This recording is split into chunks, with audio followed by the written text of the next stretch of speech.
India के दो बड़े सपने चाबहार पोर्ट और आईएमईसी कॉरिडोर अब संकट में है और इस गेम में ट्विस्ट ला रहा है एक बड़ा डिसीजन।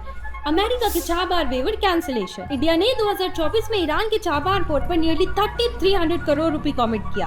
पर्पस बहुत सिंपल था, पाकिस्तान को बाईपास करके अफगानिस्तान और सेंट्रल एशिया तक ट्रेड खोलना। ये पोर्ट आईएनएसटीसी कॉरिडोर का बैकबोन है, जिससे इंडिया रशिया ट्रेड का ट्रांजिट टाइम 60 दिन से घटकर 22 दिन हो जाता है। लेकिन अब प्रॉब्लम ये है, 29 सितंबर 2025 से यूएस ने चाबहार का सैंक्शन वेवर रिवोक कर रहा है। मतलब इंडियन कंपनीज को अब लीगल रिस्क हो सकता है अगर वहाँ ऑपरेट करते रहे। दूसरा बड़ा प्लान है India middle east Europe economic corridor, जो इंडिया को यूएई, सऊदी और इजराइल के थ्रू डायरेक्ट यूरोप जोड़ता।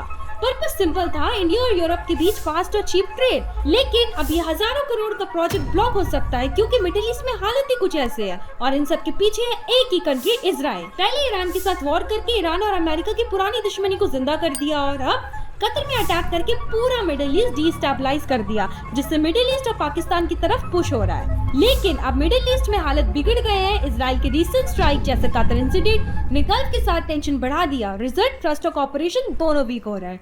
आईएमईसी अभी शुरू भी नहीं हुआ, अनसर्टेनिटी में अटक गया। और अगर इंडिया का ये प्रोजेक्ट स्लो हो गए तो सीधा फायदा चाइना की ग्वादर पोर्ट और सीपीईसी कॉरिडोर को मिलेगा, जो पीछे के गल्फ और सेंट्रल एशिया के और करीब ले आएगा।